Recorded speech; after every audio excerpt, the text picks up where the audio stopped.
Oke, baik. Di sini aku mau ngasih contoh hasil tes CFIT. Oke, sebelumnya saya izin share screen terlebih dahulu. Nah, di sini ada hasil tes CFIT atas nama Lia Aprilia. Dia kelas 10 dengan nomor urut atau nomor absen 37 dari Sekolah SMK Negeri 11 Bandung. Oke, kita bisa lihat di sini untuk tabel pertama yaitu kemampuan umum. Nah, di sini skalanya kita menggunakan tes CFIT ya, yang dimana tes CFIT ini tuh untuk mengukur kemampuan umum seseorang. Terus di sini ada IQ-nya 99 atau klarifikasinya rata-rata. Nah, jadi di sini aku mau jelasin dulu ya tentang urutan atau taraf kecerdasan IQ di tes CFIT. Yang pertama itu ada 70 sampai 79, ini tuh klarifikasinya di rendah. Terus 80 sampai 90 itu rendah ke normal. 91 sampai 110 itu masuknya ke rata-rata, dan 111 sampai 120 itu masuknya ke tinggi. 120 sampai 130 itu masuknya superior, dan 131 seterusnya itu masuknya ke tahap jenius. Nah, jadi di sini atas nama Lia Aprilia dia memiliki IQ 99 atau rata-rata, yang dimana IQ dengan 99 atau rata-rata ini tuh memiliki ciri-ciri dia punya daya ingat yang kuat, kreatif, memiliki kemampuan verbal, memiliki rasa penasaran yang tinggi, dan berpikir secara cepat seperti itu. Terus di sini juga kita bisa lihat di tabel bagian yang B. Nah, yang B di sini tuh ada kemampuan khusus atau bakat. Nah, untuk kemampuan khusus atau bakat, nilai rata-rata tertinggi diduduki nomor 1 yaitu berpikir verbal dengan nilai 80. Nah, jadi untuk berpikir verbal, seperti yang sudah saya jelaskan sebelumnya, bahwa berpikir verbal ini tuh berhubungan dengan bagaimana cara dia menggunakan dan memahami kata-kata atau kalimat seperti itu. Terus untuk yang selanjutnya sudah saya jelaskan di sebelumnya. Nah, di sini juga kita bisa lihat ada diagram lingkaran.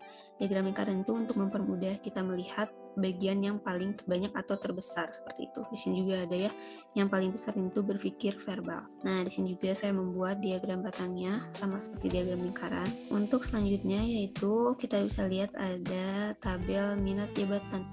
Nah, di tabel minat jabatan ini tuh memiliki dua klarifikasi, yaitu yang pertama ada bidang minat dan tipe minat. Nah, kita lihat dulu yang bidang minat. Bidang minat di sini tuh atas nama Lia Aprilia dia memiliki nilai tertinggi di bagian pribadi sosial yaitu dengan nilai 90. Nah, apa sih gitu bidang minat di sini tuh, dan apa sih pribadi sosial? Nah, jadi kalau bidang minat di sini tuh dia lebih minat atau condongnya ke arah mana gitu. Nah, di sini karena dia bidang minatnya pribadi sosial dengan nilai 90, jadi pribadi sosial ini tuh berhubungan dengan bagaimana cara dia berinteraksi dan dengan orang sekitar seperti itu. Terus di sini juga ada natural, mekanik, bisnis, seni, dan sains. Nah, di sini aku mau ngejelasin tentang apa sih gitu natural, mekanik, bisnis, dan lain sebagainya. Oke, nah jadi natural itu berhubungan dengan alam terbuka atau seperti tumbuhan, hewan, hiking, atau hal lain sebagainya. Pokoknya yang berhubungan dengan alam atau alam terbuka seperti itu. Terus di sini juga ada mekanik. Kalau mekanik di sini berhubungan dengan alat-alat atau perkakas barang-barang seperti itu. Terus yang keempat yaitu ada bisnis. Kalau bisnis itu berhubungan dengan produksi barang. Lalu selanjutnya yaitu ada seni. Kalau seni di sini tuh seperti seni musik, gambar, tari seperti itu contohnya. Terus yang terakhir di sini ada sains. Nah, kalau sains di sini tuh dia lebih senang meneliti, menelaah, atau mencari sesuatu seperti itu. Nah, untuk selanjutnya itu ada tipe minat. Nah, kalau tipe minat di sini tuh dia lebih cepat dan lebih tanggap ini tuh dengan cara yang seperti apa, dengan cara yang bagaimana. Nah, oke, untuk selanjutnya itu ada tipe minat. Nah, jadi kalau tipe minat di sini tuh bagaimana cara dia menangkap sesuatu, dia lebih cepat dan lebih condongnya itu dengan cara yang seperti apa, seperti itu. Nah, di sini ada verbal, manipulatif, kompulatif, dan tingkat minat. Nah, untuk nilai tertinggi di sini diduduki oleh bagian nomor 1 yaitu verbal. Jadi, tipe minat atau hal yang dia gampang untuk pahami yaitu di bagian verbal, yang dimana verbal di sini tuh berhubungan dengan kata-kata, kalimat, ataupun tulisan. Di contohnya seperti ini. Kalau misalkan dia sedang sekolah atau mengikuti kegiatan belajar mengajar, lalu gurunya sedang menjelaskan atau menulis di papan tulis, dia lebih senang dan lebih paham dengan cara yang seperti itu. Nah, terus di sini ada manipulatif. Kalau manipulatif di sini, dia lebih senang atau lebih paham menggunakan barang atau yang menggunakan objek gitu. Jadi dia lebih paham dan mengerti dengan menggunakan objek ataupun ada barangnya gitu. Terus di sini juga ada kompulatif. Nah, jadi kalau kompulatif di sini tuh dia menggunakan media ataupun alat penghubung gitu. Contohnya seperti ini. Dia lebih senang dan lebih paham belajar itu menggunakan media sosial. Nah, ketika dia sedang melihat YouTube ataupun sedang scroll TikTok, terus di situ ada pembelajaran. Nah, pembelajaran itu dan cara yang seperti itu dia lebih paham dan lebih mengerti seperti itu. Nah, lalu untuk selanjutnya yaitu tingkat minat. Tingkat minat di sini tuh dia menduduki atau mendapatkan nilai 15 yaitu rutin. Nah, jadi rutin di sini tuh dia harus berlatih dan menekuni apa yang sedang dia minati atau bakat apa yang dia punya di dalam dirinya seperti itu. Nah, terus di sini juga ada diagram batangnya sama seperti tadi. Kita bisa lihat untuk mempermudah menganalisis data hasil tesnya.